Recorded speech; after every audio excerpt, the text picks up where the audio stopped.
They finally did it. This is the Samsung Galaxy A27 and they finally got rid of that U notch. Let's talk about it. So I just got my hands on Samsung's latest Galaxy A27 and decided to quickly jump on a review. I'm mostly going to be telling you its features, how it compares to the A26 and how it compares to probably the A36. And then you decide if this is something you want to pick up. It's the last of Samsung's A series for this generation. We've already seen the 57, 37, 17, A07 and the others. So this time, as it's obvious, Samsung finally got rid of the U notch, giving us a hole punch camera. This is the A26. So I'm guessing some people will be celebrating this. But I also have some bad news. While Samsung has improved the looks slightly, they cut back on durability. This is IP64. A26 was IP67. What are you doing, Samsung? But that's probably not a deal breaker for some. The Galaxy A27 is retailing for around 300 USD.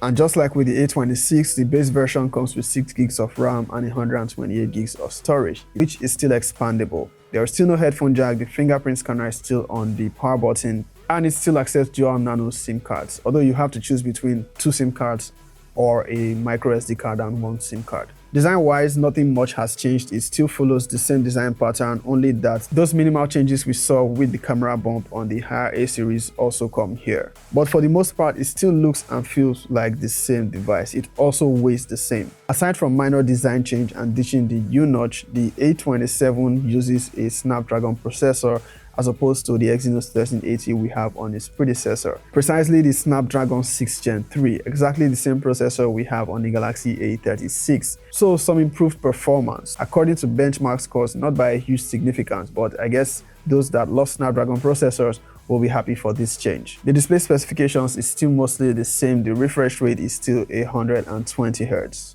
I noticed something with the display on the A27 compared to the A26. Now, while they switched to a hole punch camera, it looks like the bezels got thicker on the sides, although the chin is slimmer than what we have on the A26, but on the sides, it looks like the A26 is slimmer. But I guess that's not a problem. We finally got rid of the U notch, so yeah. You can still expect the same quality from its vibrant Super AMOLED display. Great for media consumption, doom scrolling, whatever you do with your smartphones. You're still getting the same software experience, best in class when it comes to software support, still promising one of the most balanced experiences for its category. One improvement, however, to the software experience when you compare it to its predecessor is that we get Bixby here, also Perplexity pre-installed. For its overall performance, the Galaxy A27 so far, I've not used this very long, but it handles just fine. It does well with multitasking. One UI 8.5 still gives you one of the best software experiences. The Snapdragon 6 Gen 3, while not the most recent processor, is still one of the top performers for this price category.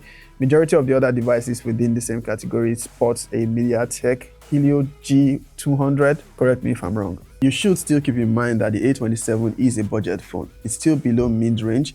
You're still going to experience those subtle lags of One UI when you leave the phone idle for a while, or you just power on the phone. It will take a while to get up to speed. You might also still encounter slight delays switching between apps when you put it through heavy use. But for the most part, and as long as you manage your expectations, the Galaxy A27 should do just fine.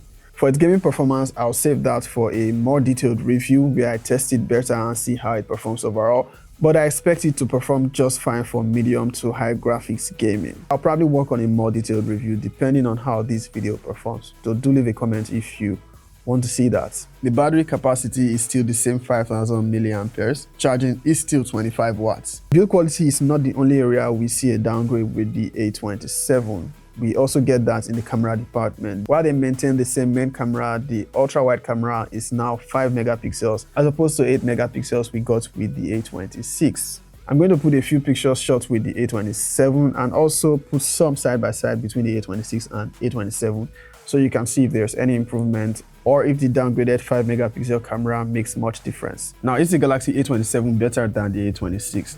Slightly, maybe in performance thanks to the Snapdragon 6 Gen 3, which is more recent than the Exynos 1380, and then the fact that it will get 1 more year of software support. But when it comes to build quality, there's a downgrade. So if you have the A26, you should not even be looking at the A27, and if you are planning to buy the A27, you should probably still be fine saving some money and going for the A26, because IP67 is way better than IP64. But you should probably still be fine if you are very careful with your phone. Is the A27 better or equivalent to the A36? No, they might have the same processor, but the A36 has much better build quality, also much better cameras. It edges out other phones in this category when it comes to its processor performance. It just lacks when it comes to build quality. Most of the phones in this category are now getting IP69 level water and dust resistance. IP64 is no longer acceptable for this price point.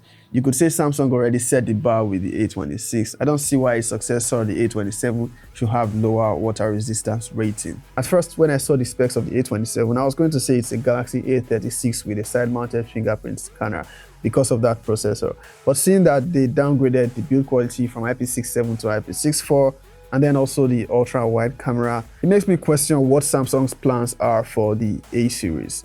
I get it, smartphone prices are getting more expensive. I'm guessing they are using this to cut down costs because it doesn't look like the price increased significantly where most smartphones are increasing their prices. So we get what we get, I guess. I will catch you in the next one. That's all for this review. I did say it was going to be quick.